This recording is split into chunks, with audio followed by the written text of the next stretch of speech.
This is the new SAT, Test 1, Section 4. We're going to do the first 6 problems because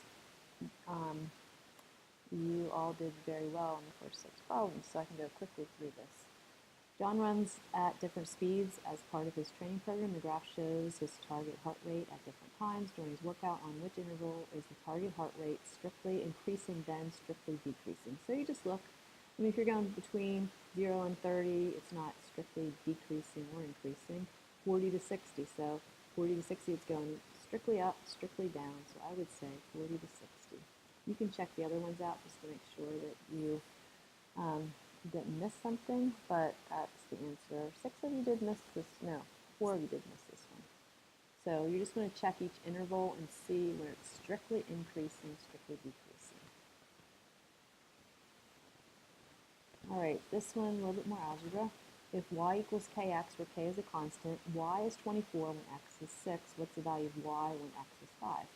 Well, this is a proportional problem. So we need to find the constant proportionality, which is k.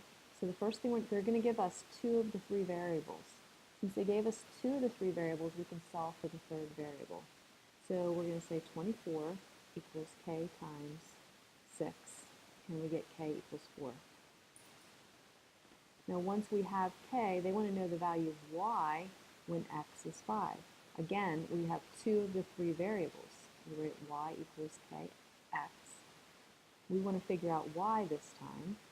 We know that k is 4, and we know that x is 5. So we're going to get y equals 20. And most of you got this one right. Okay, next one.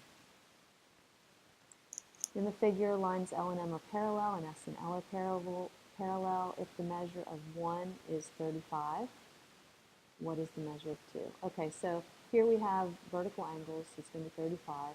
If 2 lines are parallel, we know that their corresponding their angles inside the parallel lines are going to add up to are supplementary on the same side of the transversal.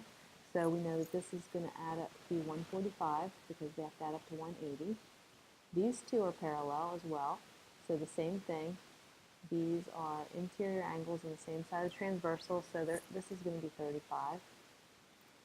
These are supplemental angles, so they have to add up to 180 as well, so you get 145. When you have parallel lines, you usually only have 2 numbers. Then they're supplements of each other. Okay, so the answer is 145. That one, 4 of you missed that one. All right, if 16 plus 4x equals 10 more than 14, what is the value of 8x? Well, okay, a couple tricky things here. You're saying 16 plus 4x is 10 more than 14, so this is how you'd write this. And over here, there's no variables, so it's kind of like a tricky way they said that, equals 24. And we're going to solve it for x, so you get 4x equals 8, and x equals 2.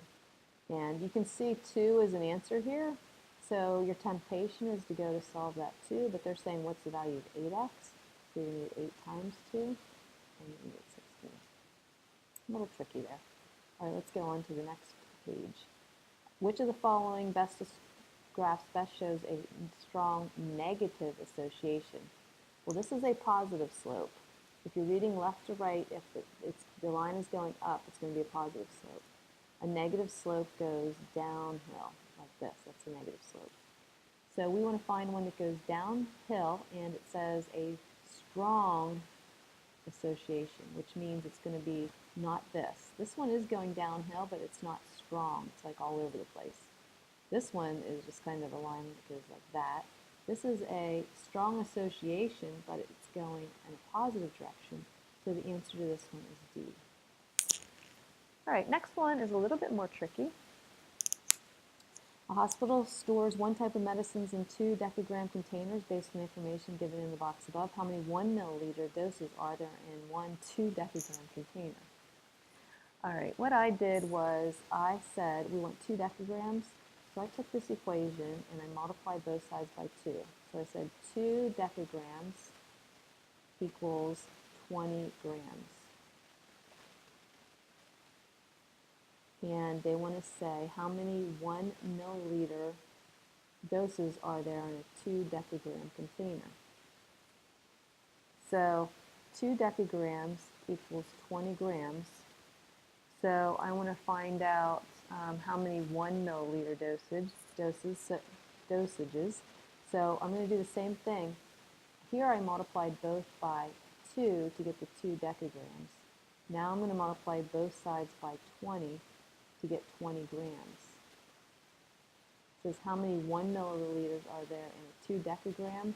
Well, 2 decagram is 20 grams. So I'm going to multiply the grams by 20, and we're going to get 20,000. That was a little tricky. There might be other ways to do that as well. All right, so that's 1 through 6 in section 4.